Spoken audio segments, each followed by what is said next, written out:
Israel, Am Israel, Am Amém? Israel, Todos Chai. quietos? Em paz?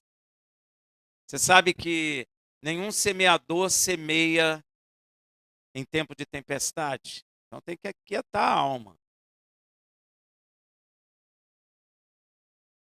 Amém? Todos quietos? Shabbat Shalom. Como o irmão falou, nós estamos na Parashá Mishpatim. Ela fala de lei. E você pode dizer assim, poxa vida, que coisa. Que coisa, ficar falando de lei. É cansativo, eu não fiz direito por causa disso, que tinha que ler muito código legal. Não é assim que a gente fala? Pois é, hoje a gente vai falar de lei. Não sei se você vai dormir aí na cadeira. Hã? É. Ei, voltou. Psss. Então, essa paraxá vai de Êxodo 21, 1 a 24, 18, que você leu em casa, eu tenho certeza. A Haftará é Jeremias 34, 8 a 22 e também Jeremias 33, 25 a 26. E a porção do Berit Hadashá é Marcos 1, 1 a 2, 28. Ontem nós comentamos sobre a porção do Berit Hadashá, Marcos, que abre o seu livro falando uma das maiores verdades que o homem já ouviu, que Yeshua é Ben Elohim.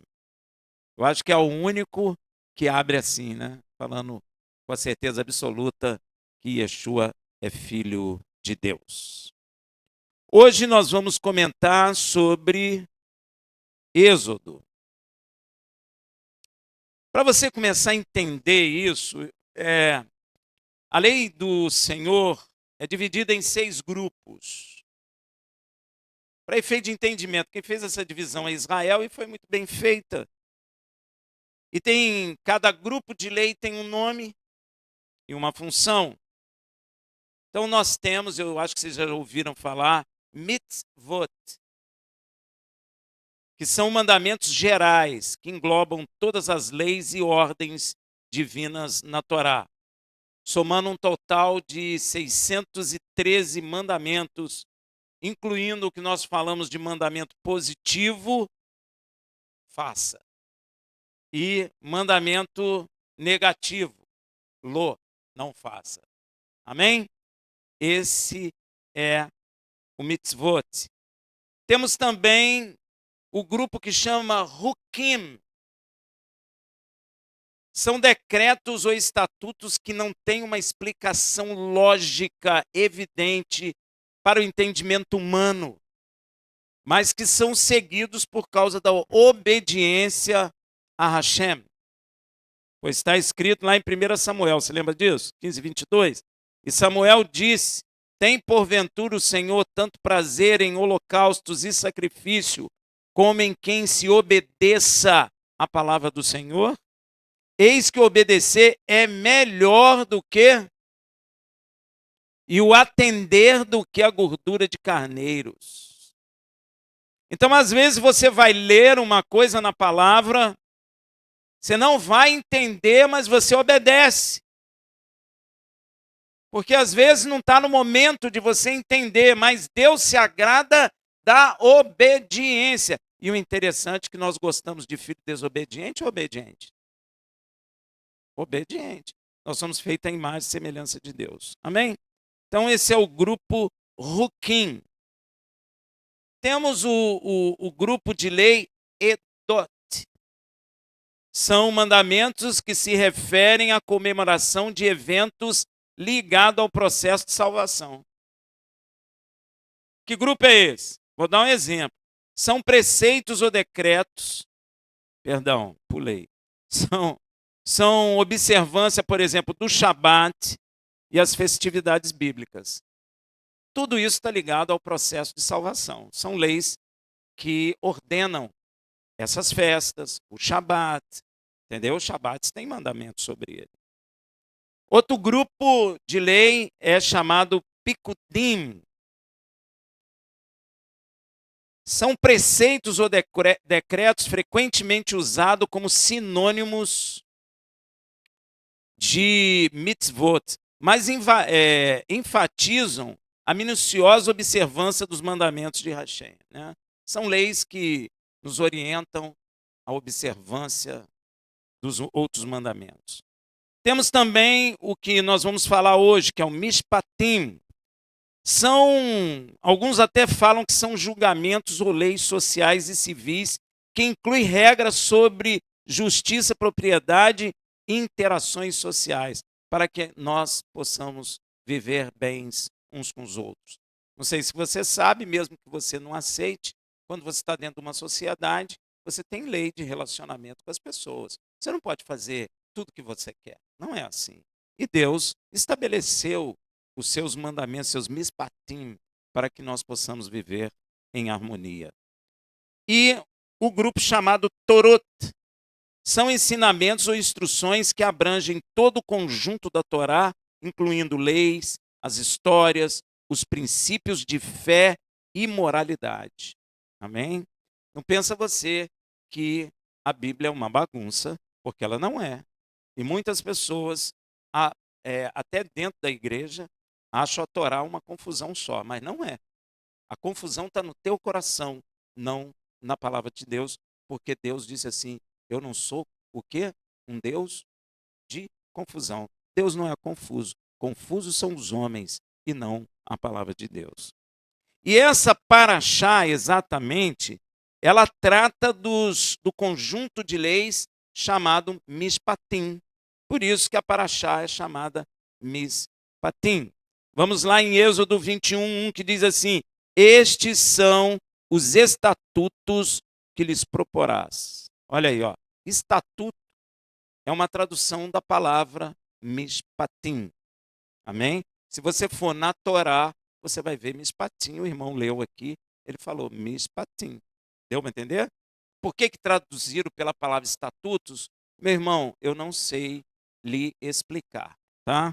Mas eles traduziram por essa palavra, tá bom? A palavra em hebraico no original traduzido por estatuto é Mishpatim. Elas são as leis civis. São leis divinas que promulgam a segurança e estabelece um relacionamento ideal entre nós homens na nossa sociedade. Amém? Veja o que o Senhor estabelece como lei para termos uma convivência saudável entre nós. Olha só que coisa interessante. Você pode falar, que coisa, hein, Rafael? É verdade. Olha só, Êxodo 23:1. Não, eu errei aqui. Não é 23:1, não. É 21, mas eu até errei o 1 também. Não levantará falso boato e não pactuará com o ímpio para seres testemunha injusta. Eu não sei qual está o número aí, mas você encontra na Bíblia aí. Não levantará falso boato e não pactuará com o ímpio para seres testemunha injusta. Não sei se você percebeu, 23:1, então eu estou certo. 23:1. Não levantará falso boato e não pactuará com o ímpio para seres testemunha injusta. Olha só, se você observar esse versículo, na verdade ele tem 2 mandamentos. 2. E os 2 mandamentos são extremamente importantes. Então vamos dividir para a gente ver. O primeiro, está lá: não levantará falso. Falso o quê? Boato. Não levantará falso boato. Em tempo de fake news, isso é muito importante e interessante, gente. Primeiro, sabe por quê? Pois demonstra com clareza que o homem não mudou. Os seus pecados são os mesmos. O que mudou foi o meio de cometê-los. Porque hoje é fake news. E hoje é cometido no meio eletrônico. Antes era da boca para o ouvido. Agora é do pensamento para o meio eletrônico e para o mundo. Pois fake news é também considerado um tipo de falso boato. E em tempos de comunicação eletrônica extremamente rápida, e pior, a comunicação hoje em dia é irreversível. Antes até você falava para o seu amigo, olha, o Rafael é muito chato. Aí você corria atrás, não, eu errei, não é nada disso. Aí o amigo acreditava, não ia falar para ninguém que eu sou muito chato. Amém? Cortei. Mas hoje, se tu colocar na internet que o Rafael é muito chato, meu irmão, danou-se, dançou, eu vou ficar sabendo. Ah, meu irmão, tem misericórdia da nossa alma, Senhor.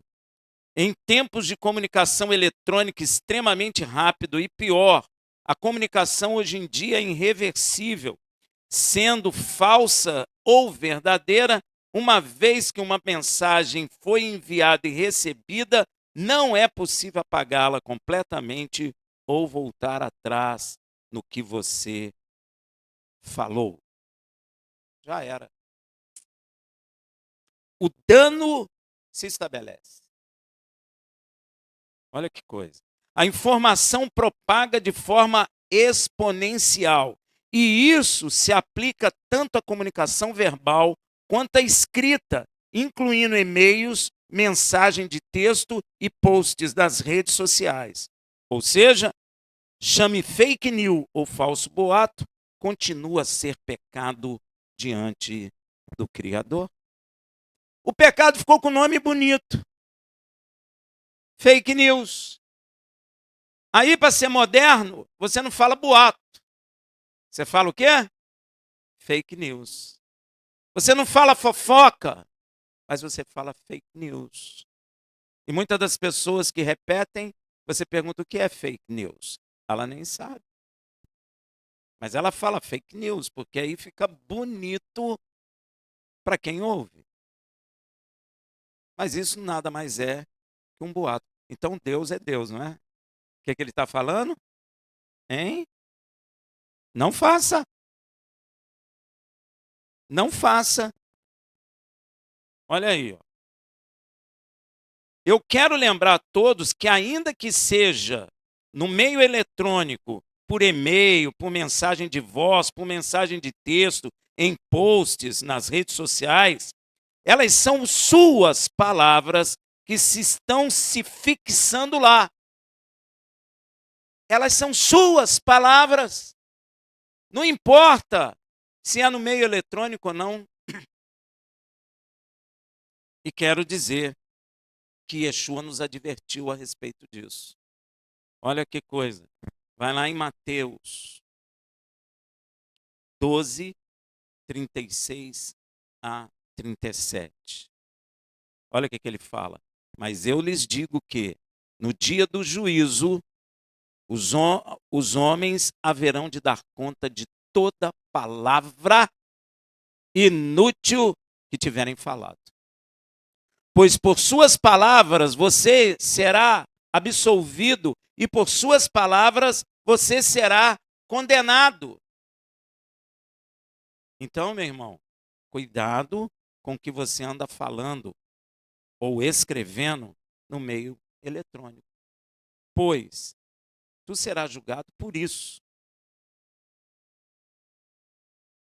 Porque não importa o meio que você está usando para pecar. Continua sendo pecado. Sendo no meio eletrônico ou fora dele. O que você fala no dia do juízo, Deus te julgará por tudo que saiu da sua boca. Você pode dizer ao Senhor, Senhor, foi uma fake news. E Yeshua vai olhar para você e fala, sai daqui, bode, você está condenado, sendo fake news ou sendo boato, não importa. É palavra que você colocou, é palavra que você pensou, é palavra que saiu de você, não importa qual o meio. Você será julgado pelo que você está escrevendo nesses meios eletrônicos. É chato a lei de Deus? É? Ou ela instrui o homem justo na verdade? Então, cuidado, porque pode ser que aquele e-mail mal criado que você enviou, no dia do juízo vai aparecer. Pode ser que aquela coisa que tu falou no WhatsApp, mas eu apaguei, mas está registrado no reino espiritual e você vai dar conta dela. Você deu para entender, meu irmão? Você entende que se você lê a Bíblia, você evita um monte de coisa errada? Cuidado com o que você fala, com o que você escreve nos meios eletrônicos. Rafael, é porque fica gravado? Não. Deus não precisa de meio eletrônico humano, meu irmão. Eu queria dizer a você, vou falar assim para você entender, você é uma unidade de gravação. Tu é. Você quer ver? Eu vou perguntar para você, você lembra de quando você ganhou o seu primeiro brinquedo? Lembra, você lembra, está na tua memória. Você pode não recordar agora. Você lembra de algo que aconteceu há 10 anos atrás na sua vida? Tu lembra. Você é uma unidade de gravação, você grava tudo. E é isso que será demonstrado para você no dia do juízo. Então, se você escreveu, sei lá, uma coisa errada aí na internet e falou assim, isso ninguém nem vai lembrar disso. Você vai, porque Deus vai mostrar o que você fez através de você mesmo. Você já notou que a gente tem memória, que a gente lembra? Isso está gravado na sua alma. Rafael, mas as pessoas que estão com Alzheimer, isso é físico, não é da alma.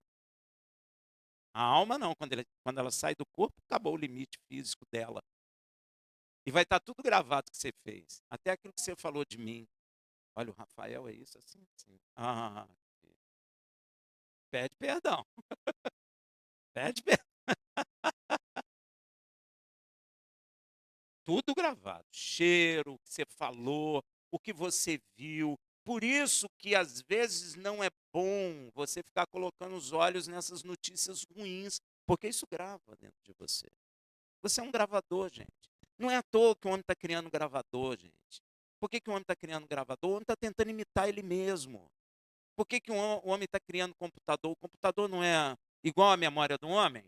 É, cara. Não, é claro que é mecânico, tem um poder maior que a nossa, mas é uma imitação da nossa. Não faz conta? A gente também não faz? É igual, não é?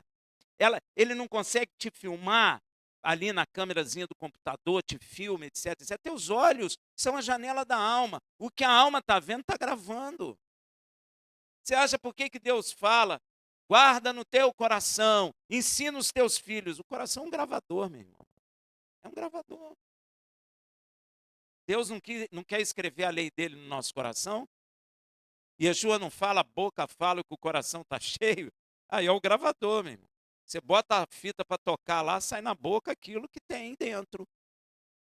Amém, meu irmão? Então, essa lei de Deus é muito atual e nós precisamos compreender. Então, cuidado com o que você anda falando ou escrevendo no meio eletrônico, pois tu serás julgado por isso. O outro mandamento desse mesmo versículo é: não pactuará com o ímpio para seres testemunha injusta. Meu irmão, se você parar para meditar nisso aqui, você vai ver muita coisa. Você não para meditar, não? Tem que meditar na Bíblia, gente. A igreja está muito superficial, está rasa. A gente está falando de água, né, no artelho, no joelho. A igreja está no dedão do pé. Meu irmão, fica com entendimento raso. Não entende as coisas. Diz que a lei acabou e agora é a graça e fim de papo. Fica lá, não entende nada. Olha só com 2 leis, quase que eu escrevo 5, 6 páginas. Você acredita nisso? Pois é. não pactuará com o ímpio para seres testemunha injusta. Presta atenção, se a palavra de Deus está falando de testemunha, é porque o Senhor estabeleceu investigação e processos legais e tribunais na sua escritura. Porque se tem testemunha, tem o quê? Para que serve a testemunha se não tem tribunal, se não tem juiz, se não tem advogado? Para que serve? Para nada. Serve para alguma coisa? Não serve. Então, se Deus está falando de testemunha, é porque dentro da palavra dele, ele já criou tribunais, juízes, advogado, de acusação, de defesa, para que haja um julgamento justo entre nós. Uma testemunha é uma pessoa que fornece um relato ou evidência sobre o que viu, ouviu ou sabe em relação a um evento ou uma situação específica. As testemunhas desempenham um papel crucial em investigação e processos judiciais, ajudando a esclarecer os fatos e a estabelecer a verdade. Olha que coisa importante é uma testemunha. Então, para aquele conceito dentro da igreja que apedreja e mata de qualquer maneira, como muitos ensinam aí, isso é falso.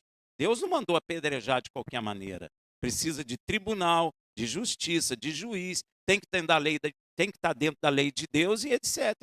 Tem que ter defesa, tem que ter o advogado de acusação, tem que ter tudo. O arauto, para observar se tem testemunha.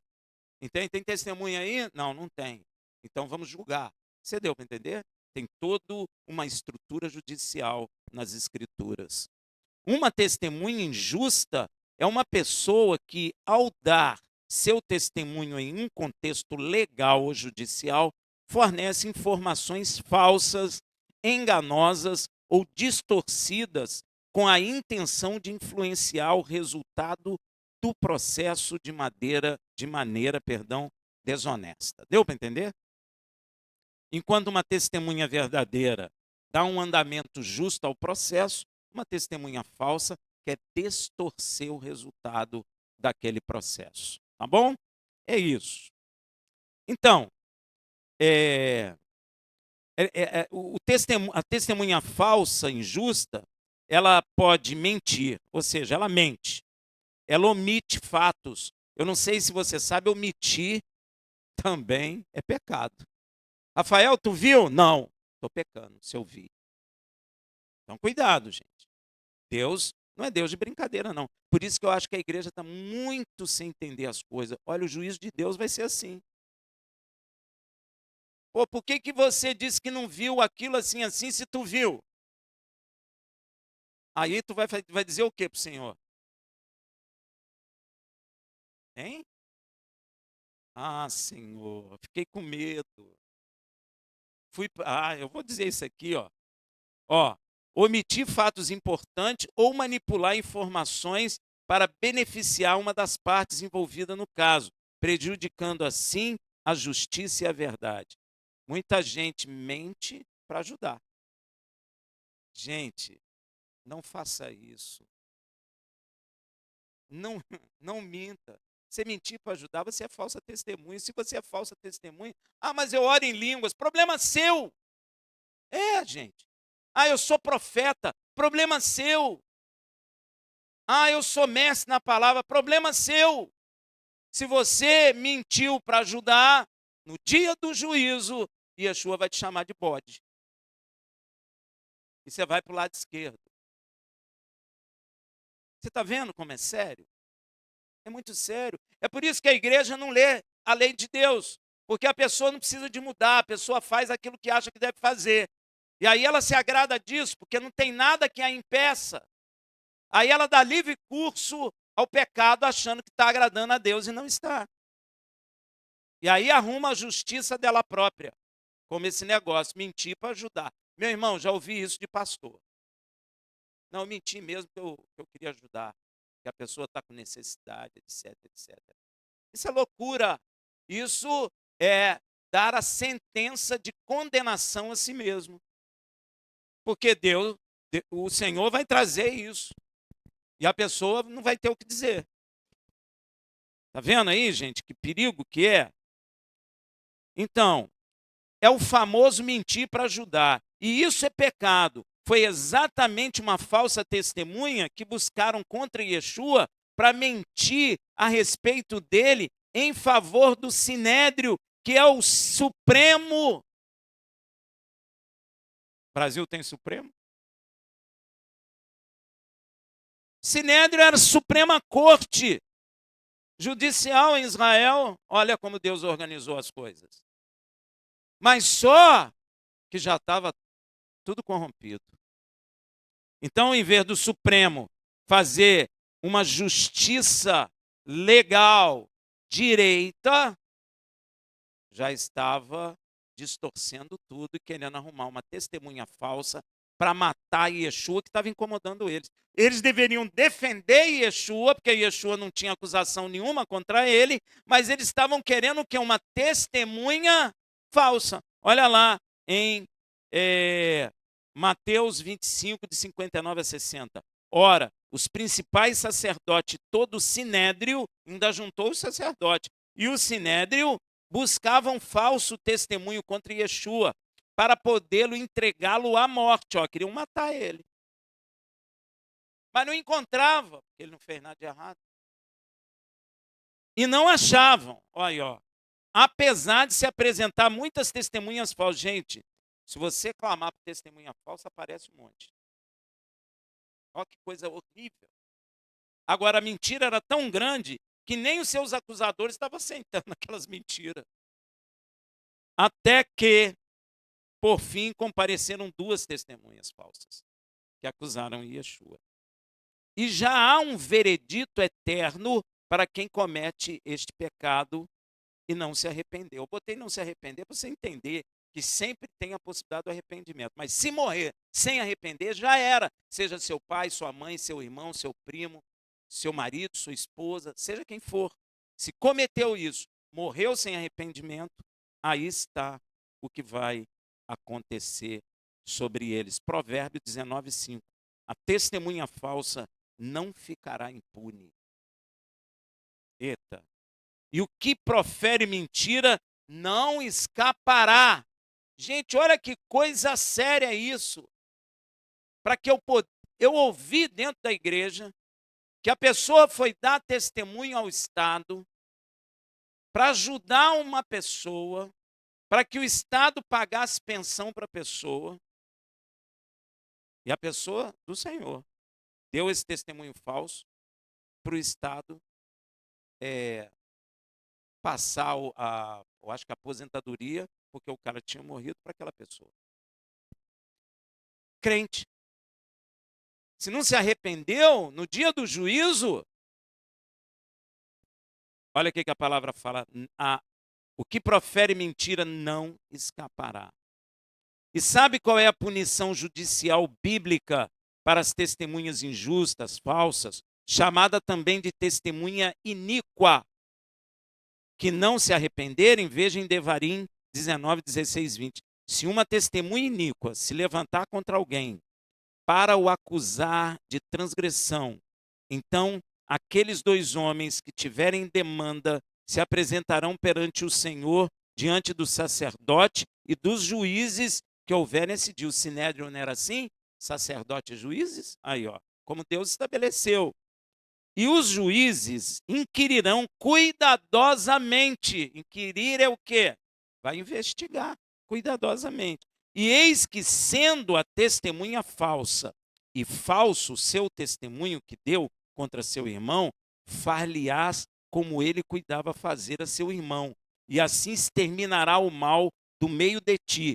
Os restantes, ouvindo isso, temerão e nunca mais cometerão semelhante mal no meio de ti. Ó, testemunha falsa e inquirir é verdadeiro? Mata ela. Deu para entender, gente? Como a coisa é séria?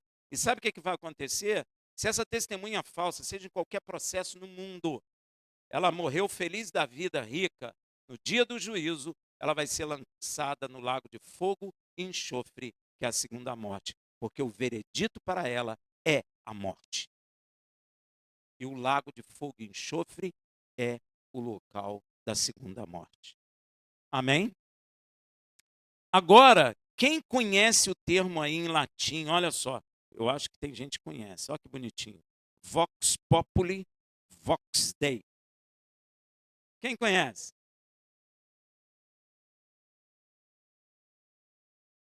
Só gente inteligente.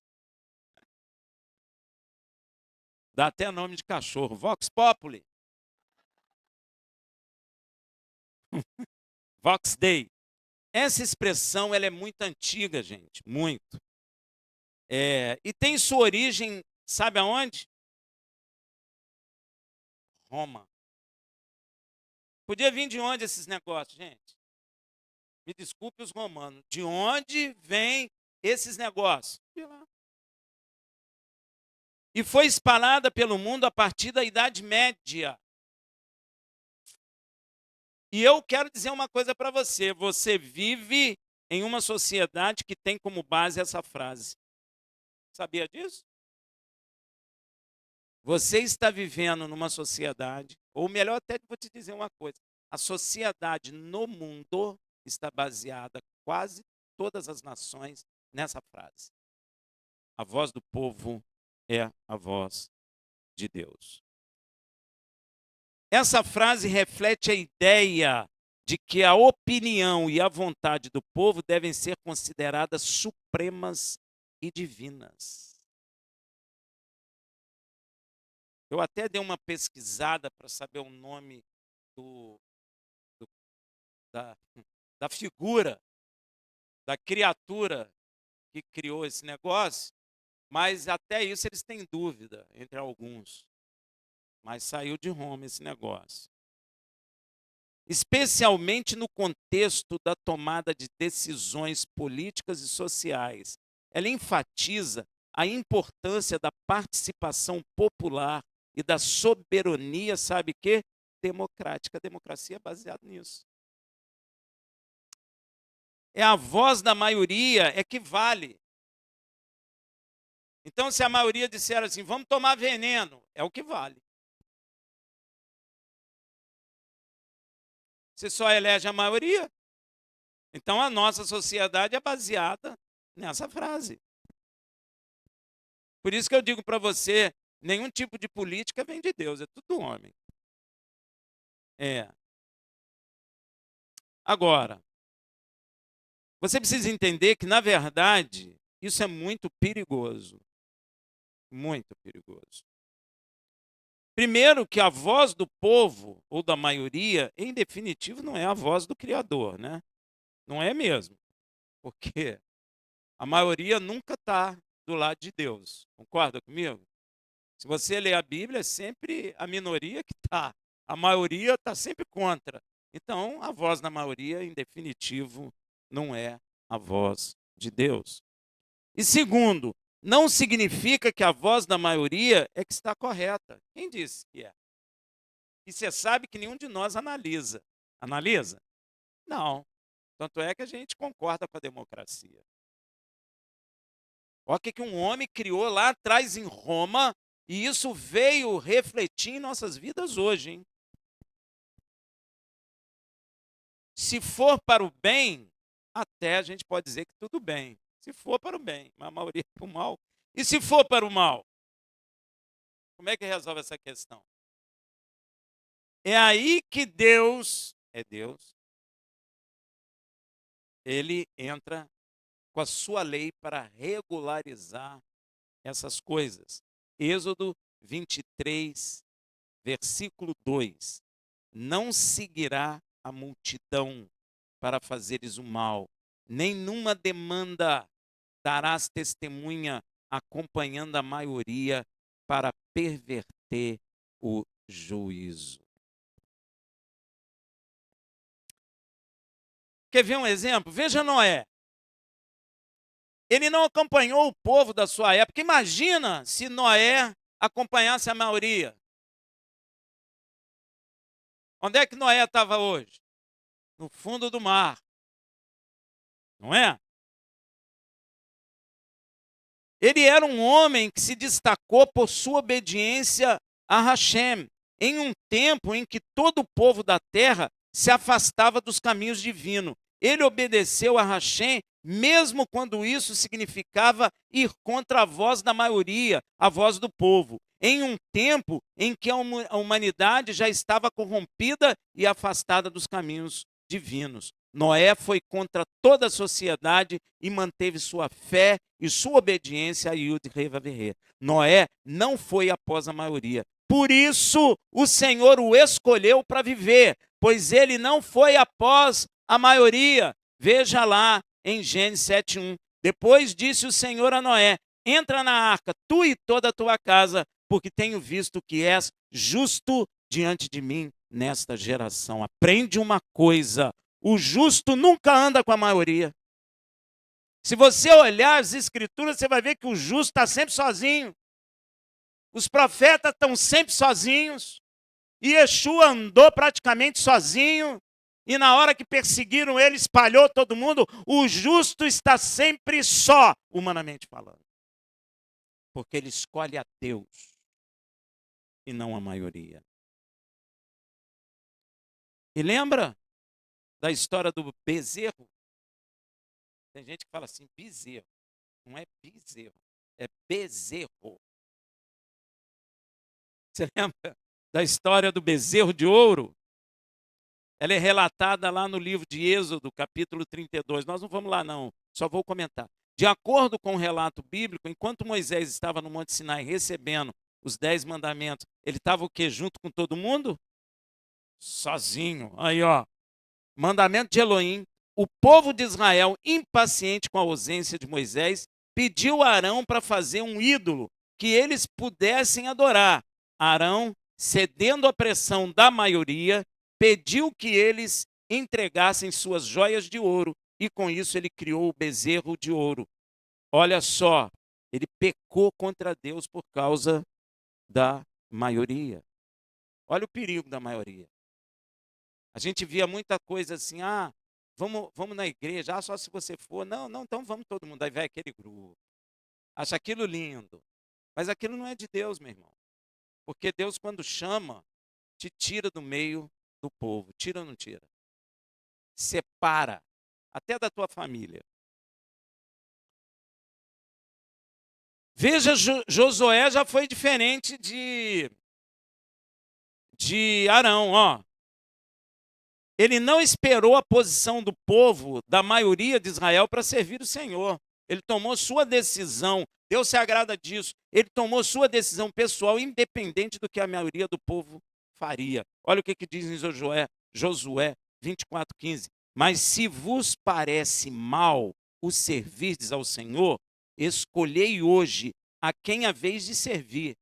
Ó, povo, vocês acham mal? Então vocês escolhem aí quem vocês querem servir. Se aos deuses a quem serviram vossos pais que estavam além do rio, ou aos deuses dos amorreus. Ainda deu muito Deus para escolher, gente, de todo tipo, em cuja terra habitais. Porém eu, e a minha casa serviremos ao Senhor. Ó, que coisa. Ele não foi atrás da maioria e não esperou a resposta da maioria. O governador Pilatos cometeu o erro de condenar Yeshua, o justo, porque a maioria do povo pediu a condenação. Ou seja, ele foi pela voz da maioria para agradá-los. E fez o que eles queriam, sendo ele um dos agentes do maior erro já cometido pela humanidade, a condenação do Filho do Deus vivo. Ele é agente do maior erro jurídico da humanidade. Você pode ter ideia do juízo na cabeça desse homem? Hein? Você pode ter ideia, gente? Veja em Mateus 27, de 20 a 24.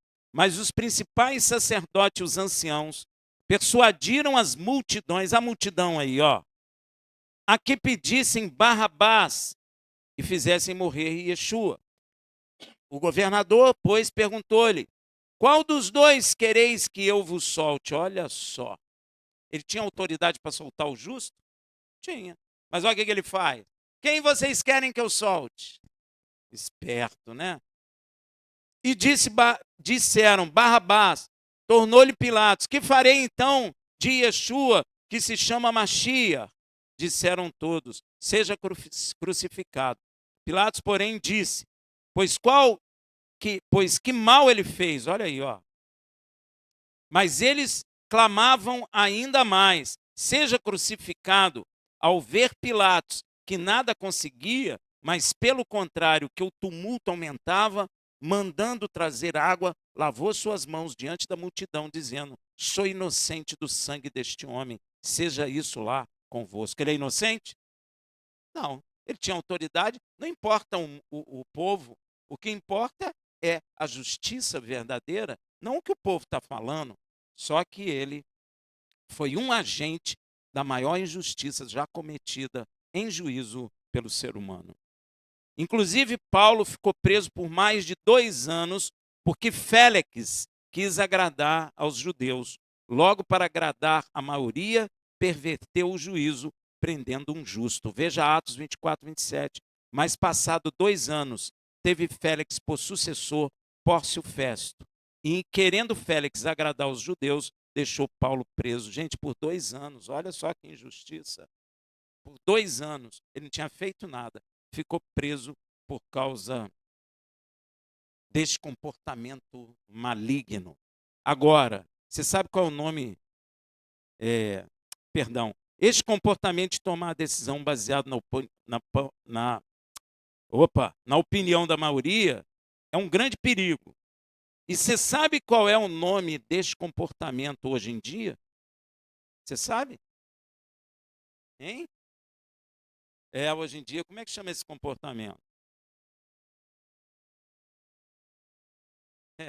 O nome disso é complexo de rebanho, também conhecido como mentalidade de rebanho ou comportamento de manada. Agora tem nome bonito, elegante. Antes não tinha. E isso refere-se ao ato em que os indivíduos em um grupo tendem a seguir as ações e comportamento da maioria, muitas vezes sem uma análise crítica ou independência de pensamento. Muito, muito.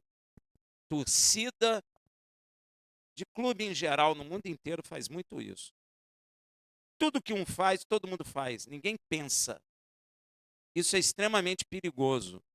Isso é comportamento de manada. E você sabe que os espertos usam isso, né? Para dominar pessoas. Manipula. Esse comportamento pode ser observado em várias situações sociais, econômicas e culturais. E este comportamento está afetando gravemente até aqueles que se dizem seguidores de Yeshua. Sabe por quê? Hein? Você pode correr todas as igrejas aí, porque a maioria deles dizem que a lei de Hashem acabou. Comportamento de manada. Todos eles falam isso. Se você perguntar de onde tirou, ninguém sabe, mas todos concordam com isso. E todos com o comportamento de manada repetem esta mentira sem fundamento bíblico e sem avaliar o que diz a respeito deste assunto aquele que eles dizem que seguem. Eles nem avaliam o que Yeshua diz. Eles só dizem que a lei acabou, não precisa mais nada disso, e etc, e etc. Isso é comportamento de manada, porque ninguém sabe explicar e ninguém avalia o que Yeshua diz a respeito da lei. Avaliam? Olha o que Yeshua diz. Eles dizem que seguem Yeshua, mas eles nem leem o que Yeshua diz em Mateus 5, 17 a 18. Não pensei que vim destruir a lei ou os profetas. Não vim destruir, mas cumprir. Porque, em verdade vos digo, que até que o céu e a terra passem, de modo nenhum passará da lei um só i ou um só tio, até que tudo seja cumprido. Isso é o que Yeshua está dizendo. Que não cairá um só i ou um só tio da lei. E eles estão dizendo que a lei acabou. Comportamento de manada. E eles discutem isso com vigor, que é de se impressionar. E dizem seguidores de Yeshua, de pé junto, Só que se não se arrependerem no dia do juízo, isso será levantado e eles serão julgados por causa disso. Porque Yeshua não disse que acabou com a lei. E olha que interessante, até que céu e terra passem. Quando você sai na rua, tem céu? Você está pisando no quê? No vazio? Você está pisando na terra. Então ele está dizendo, até que o céu e a terra passem. Não passou. Então, de modo nenhum passará da lei. Uma só lei pequena não será tirada. E o comportamento de manada dentro da igreja fala o quê? Que a lei acabou. Deus não se agrada disso. Isso é pecado. Hashem condena esse comportamento. E o Senhor continua dizendo lá em Êxodo 23:3, nem mesmo ao pobre favorecerá na sua demanda. Eita. Tem gente que toma partido do pobre. Tem até uma filosofia aí que surgiu na igreja romana, que eles tomam partido do pobre. Isso não é de Deus não, meu irmão. Não, eu tenho que ajudar o pobre. Isso é uma coisa. Você tem que ajudar. A Bíblia diz, não desvie de quem te pede. Amém? Nós temos que emprestar a quem nos pede, dar a quem precisa, dar aquilo que temos. Não é dar o cheque sem fundo na fé que Deus vai cobrir o cheque. Isso é pecado, viu, gente? Eu estou falando que eu ouvi muito falar isso. Isso é pecado. Isso é pecado. Você tem que dar ou emprestar o que tem. O que não tem, você não pode. Nem mesmo ao pobre favorecerá na sua demanda. Esta é uma pequena lei, porém é uma instrução de extrema importância sobre a justiça divina, que é imparcial. A justiça, ela não pode ser cega, ela tem que ser imparcial. Agora, a justiça humana é cega, né, meu irmão? Aí é duro, pode cair no buraco, não sabe onde anda. Amém, meu irmão? A justiça de Deus não é cega, ela é imparcial. É diferente. É que nós estamos acostumados com a justiça cega. Nós temos que aprender a justiça imparcial. O ensinamento central é que, ao julgar um caso, o juiz não deve favorecer o pobre apenas por ele ser pobre. A justiça deve ser aplicada de forma equitativa e imparcial, sem preconceitos ou parcialidade, seja a favor dos ricos ou dos pobres. Tem gente que toma decisão porque a pessoa é rica. Tem outro que toma decisão porque a pessoa é pobre. Todos os dois estão errados. Ah, não vou mandar esse membro embora não, porque o dízimo dele é alto. Ó. Tem isso? Eu vou colocar ele num cargo aqui, porque ele não vai embora. Isso é um juízo o quê? Parcial. Ele está olhando o recurso que a pessoa tem. Mas a Bíblia fala que não podemos fazer essas coisas. Não importa se a pessoa tem recurso ou se a pessoa não tem recurso. O juízo, ele tem que ser imparcial. Não é cego, é imparcial. Não importa a situação social da pessoa. Está vendo como a Bíblia instrui direitinho? O homem é que distorceu tudo. Não é Deus, não. A justiça deve ser baseada nos méritos do caso julgado e não nas circunstâncias econômicas ou sociais das partes envolvidas. Isso garante que o sistema legal seja justo e que todas as pessoas sejam tratadas com equidade perante a lei divina. A lei divina, ela vai tratar todo mundo de igual maneira. Todo mundo. Essa lei divina é parte das instruções mais amplas de Hashem para garantir que a sociedade israelita e a sociedade dos que creem em Yeshua funcione com justiça, com integridade, refletindo os valores de Yud Revavirê, de equidade e justiça e juízo. Porque essas coisas pertencem ao trono e ao reinado dele. Por isso está escrito lá no Salmo 89, 13 a 14: tu tens um braço poderoso, forte a tua mão e elevada a sua destra. Justiça e juízo são a base do seu trono. Benignidade e verdade vão adiante de ti. Aí o cara diz que a lei acabou. Virou bagunça. A igreja está correndo um grande risco acompanhando esses conceitos. Porque isso é um grande erro.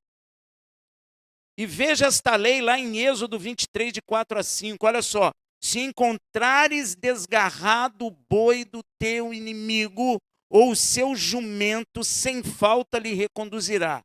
Se vires deitado debaixo da sua carga o jumento daquele que te odeia, não passarás adiante dele, certamente o ajudarás a levá-lo para o seu inimigo. Eita. Rafael, mas eu não tenho boi. Meu inimigo também não tem boi. Gente, Deus é tão misericordioso, gente. Por isso que Deus não fulmina a gente. Ele não está falando de boi aqui.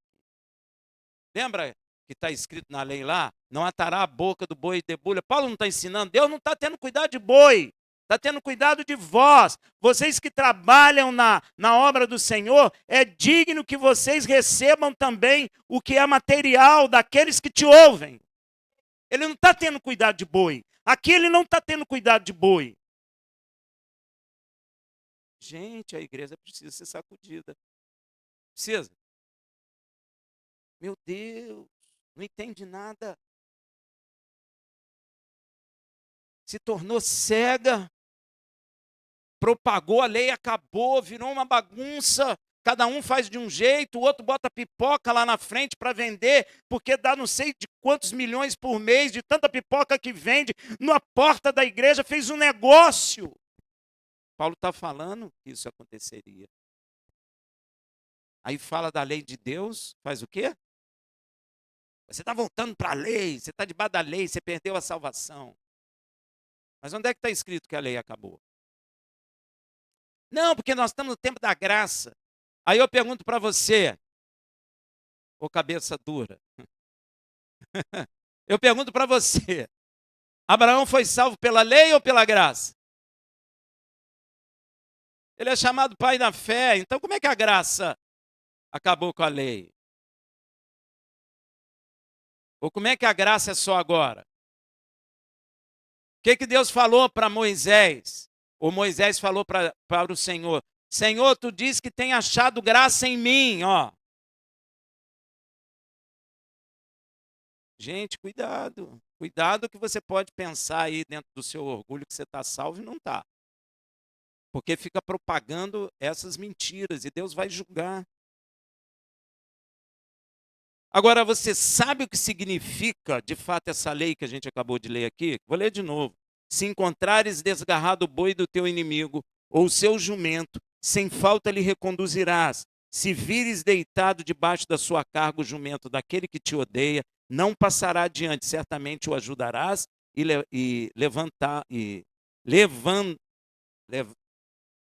vai levantar o jumento e levar lá para o inimigo. Pronto. Travou a língua. Eita! Você sabe o que significa isso? Ó, primeiro Deus está afirmando que nós vamos ter inimigo. Concorda? E a gente tem inimigos? Temos.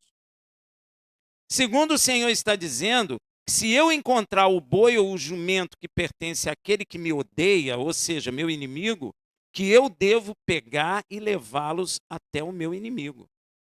Olha o que significa isso, meu irmão. Yeshua fala, Mateus 5,44. Eu, porém, vos digo, amai os vossos inimigos e orai pelos que vos perseguem. Olha aí, é daí que Yeshua tirou. Só que a igreja não está entendendo nada. A igreja está fazendo congresso, está fazendo isso, está andando para cá, está andando para lá, mas não está entendendo nada. Está confusa, pintando igreja de preto, chamando cantor gospel, também aquele pessoal coach. Os pastores agora estão fazendo curso de coach. Agora, entender a verdade, zero. Zero. A lei está dizendo para que eu ame o meu inimigo e ore pelos que me perseguem. Yeshua falou isso. É isso que Deus está falando com Israel. Se eu saio na rua e encontro o boi do meu inimigo lá, eu podia dizer assim, haha, vou me vingar. Ninguém vai ver, eu vou pegar o boi, vou fazer um churrasco, vou convidar meus amigos e vou fazer uma festa. Deus não faz isso não, Rafael, eu vou te condenar.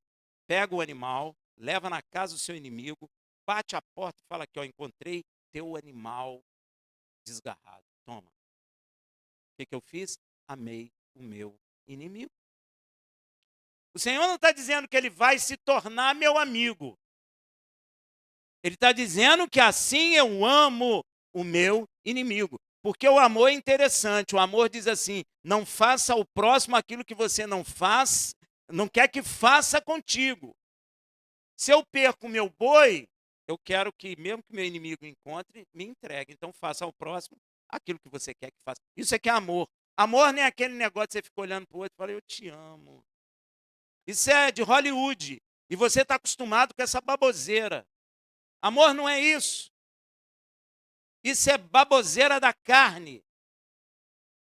Tanto é que esse pessoal aí, o amor não permanece, porque não é amor. Até o poeta falou que amor é bom enquanto dura, enquanto a Bíblia está dizendo que o amor é eterno. Quem está certo? A Bíblia. Então, amor não é olhar de, oi, eu te amo. Olho de peixe morto. Não é isso. Amor envolve atitude. Então, se eu amar o meu inimigo, não vou dizer para o meu inimigo, ô meu inimigo, eu te amo. Não é isso. Mas se ele precisar de água, eu dou água para ele beber. Se ele tiver fome, eu dou comida para ele comer. Mas Deus não está dizendo que ele vai virar meu amigo. Mas está dizendo que eu fiz o que ele faz. Porque ainda que eu diga que ele não existe, a água que eu bebo foi ele que criou. Ainda que eu diga que ele não existe, o sol da praia que eu vou lá curtir é dele.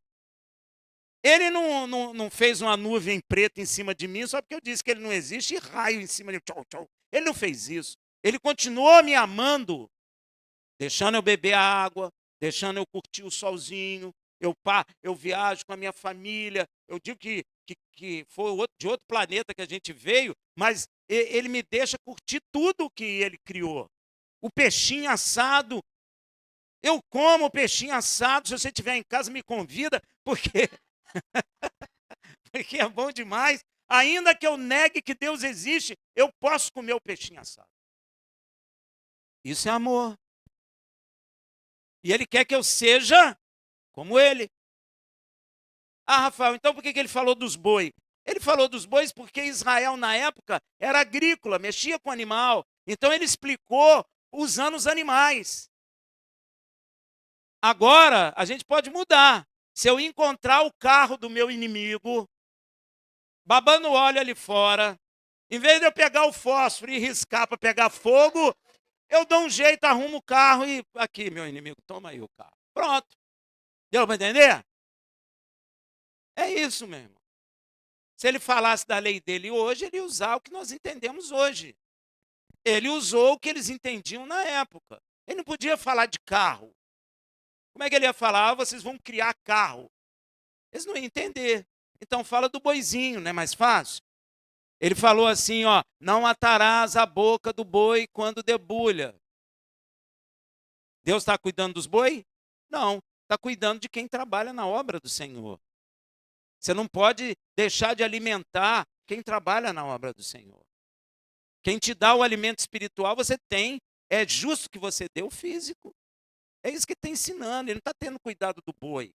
Porque aí as pessoas leem isso e falam, eu nem tenho boi. Não é?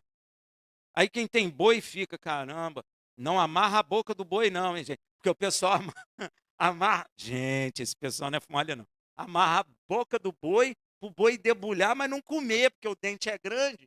fica preso, ele fica tentando comer, debulha o milho pro cara. Por isso que fala, não atarás a boca do boi que debulha.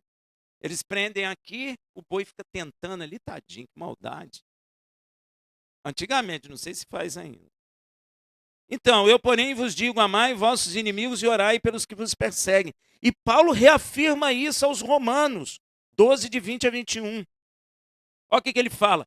Antes, se teu inimigo tiver fome, dá-lhe de comer. Se tiver sede, dá-lhe de beber. Porque fazendo isso, amontoarás brasas de fogo sobre a sua cabeça. Não te deixe vencer do mal, mas vence o mal com o bem. Gente, para pensar. Que diacho de brasa é essa? Isso aí, né, irmão? Não, mas eu que estou perguntando. Que diacho de brasa é essa, gente? Vocês não pensam essas coisas, não? Tem que pensar nisso, meu irmão. Aí, ó. Amontoará brasa de fogo.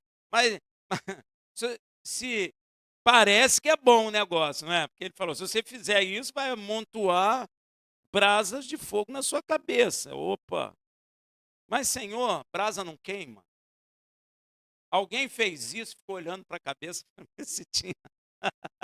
Para ver se tinha brasa. Gente, se você ler a Bíblia como um todo, você vai entender essas coisas. Olha só. Lembra de Isaías? Lembra quando Deus chamou Isaías? E levou Isaías lá no tabernáculo eterno? Hein? Eu não sei se Isaías foi o primeiro, mas foi um que entrou, né? Aonde Yeshua entrou, né? E sentou à destra do Pai. Ó, se o serafim, ó, quando ele sentiu a presença de Deus, o que ele sentiu? Que ele era um pecador, que ele tinha lábios impuros e vivia no meio de um povo de impuros lábios. Ou seja, na presença de Deus, nós sentimos que somos imundos, pecadores. Aí ele falou: vou morrer, como que eu vou estar aqui? Como que eu vou fazer tua obra? O serafim saiu voando, pegou uma brasa viva no altar, tocou na boca de Isaías e disse assim: olha, a sua iniquidade passou e os seus pecados foram perdoados. Essa brasa acumulada aqui significa que eu terei muitas brasas que hão de queimar o meu pecado e me libertar da minha iniquidade, se eu cumprir os mandamentos de Deus, obedecendo e crendo em Yeshua HaMashiach, que é o Filho de Deus. Não é à toa que a Bíblia diz que Yeshua batiza com água, com espírito e com fogo. O fogo é a brasa viva, porque naquela época Deus teve que levar Isaías até o céu, lá no tabernáculo eterno. Agora, Deus enviou seu Filho com seu espírito e com a brasa viva para nos perdoar e nos limpar de nossos pecados. Então a brasa viva está aí. E se eu cumprir o mandamento, fica cheio de brasa aqui na minha cabeça. Isso é bom ou é ruim? Não é bom entender? A gente precisa entender. As coisas não são à toa. Nada na Bíblia é à toa. Nada, nada. Nem um tio, nem um tav, nem um yud. Nada é à toa. Tudo tem fundamento. O que você pode dizer é assim: eu não entendi. É justo. Mas se você não entendeu, se você permanecer e obedecer, porque Deus se agrada daqueles que obedecem, Ele vai te ensinar o que é. E aí você vai ver que maravilha que é. Amém? Então, se o serafim pegou uma brasa viva no altar e tocou a boca do profeta Isaías e removeu sua iniquidade e seus pecados, foram perdoados, então imagina amontoar brasa de fogo sobre nossa cabeça que o Filho de Deus trouxe até a terra. Porque o Filho de Deus, ele tem entrada direta na sala do trono e ele pega quantas brasas ele quiser e põe na nossa cabeça quantas ele quiser. Porque ele tem autoridade para fazê-lo. Veja também 1 Tessalonicenses 5,15. Vede que ninguém dê a outrem mal por mal, mas segui sempre o bem, uns para com os outros e para com todos. Até com o ímpio a gente tem que ser bom. E que, na verdade, é o que está escrito lá em Levítico. Está vendo? Meu irmão, tudo que Yeshua fez é porque está na Torá. Tudo que Yeshua falou é porque está na Torá. Yeshua não veio trazer coisa diferente. Ele veio cumprir aquilo que a Torá estabeleceu, aquilo que Deus estabeleceu. A vinda de Mashiach é cumprimento daquilo que Deus prometeu na Torá. Deu para entender? Olha o que está escrito em Levítico 19:18. Não te vingarás, nem guardará ira contra os filhos do teu povo, mas amará o teu próximo como a ti mesmo. Eu sou o Senhor. Olha só. É novo? É novo da outra face? Não. Deus vem falando disso lá atrás. Por fim, significa o que também Yeshua disse em Mateus 5, 43, 45.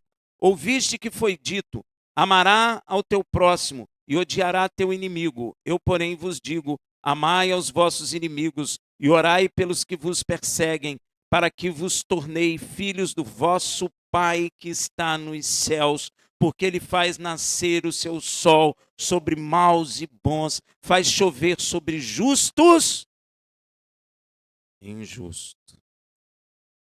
A pergunta que eu faço a você é simples. Você quer ser filho do Pai que está no céu ou filho do Pai que está na terra, da serpente, do diabo? É uma escolha sua, sabia? Escolhe. Deus não vai fazer um raio cair na sua cabeça porque você escolheu o diabo. Você pode escolher. Amém, gente? Não fique assustado no que eu estou falando, não. É exatamente isso. Você tem que escolher quem você quer. Josué escolheu. Noé escolheu. Os profetas escolheram.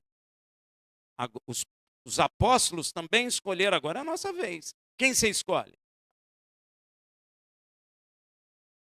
Amém. Eu e minha casa serviremos ao Senhor. Amém. Não depende do povo. Não depende da opinião da nossa família. Não depende dos nossos amigos. Deus quer uma decisão pessoal, como foi Josué. Você está vendo como é bom entender a Torá? O evangelho fica mais claro, não é verdade? Não fica? Hein? Então, você escolhe, você quer ser filho do vosso Pai que está no céu? É exatamente assim que temos que viver, como acabamos de ler. São leis que o Senhor fez para estabelecer uma vida santa na terra. Se você não faz isso, você forçosamente é filho do diabo. Ah, mas eu estou na igreja, não importa. Se você não faz isso, e eu vou dizer uma coisa para você. Sabe o que é isso? Acabou a lei? Está gerando um monte de filho de quem? Da serpente. E todo mundo batendo palma e cantando, Jesus é Senhor, Jesus é Senhor. Você quer ver uma coisa, meu irmão? Vou dizer a vocês, gente, cuidado. A igreja está com uma visão muito rala. Nós temos que orar pela igreja. Mas a gente tem que mostrar que está errado. A visão está muito rala. As pessoas não conseguem nem entender a parábola das 10 virgens. Não conseguem. Ela é muito mais profunda do que as pessoas estão pensando. Amém? Então, eu chamo a atenção de vocês aqui. Gente, precisamos compreender todas as escrituras, de Gênesis a Apocalipse. Nada acabou. Nada. As pessoas estão com problema nas igrejas porque anularam a lei de Deus. Não existe povo sem lei, nunca existiu. Povo sem lei é anarquia total. Deus não criou o homem para desordem. Deus criou o homem para a ordem. Por isso que ele estabeleceu as leis dele. E vou dizer uma coisa: as leis de Deus têm princípio em todas as escrituras. E não é à toa que ele falou. Você está vendo uma lei pequenininha. Sabe quantas páginas vocês ouviram aqui hoje? 5. Ficou cansado? Sabe por quê? Você está ouvindo a verdade bíblica. Nós não cantamos que aquela mulher lá no poço teve sede? Sede de quê? Da palavra de Deus. Sede e fome da minha palavra. Então, meu irmão, ore pela igreja, mas também entenda o erro em que ela está incorrendo, para que nós também não caiamos no mesmo erro. Shabbat Shalom.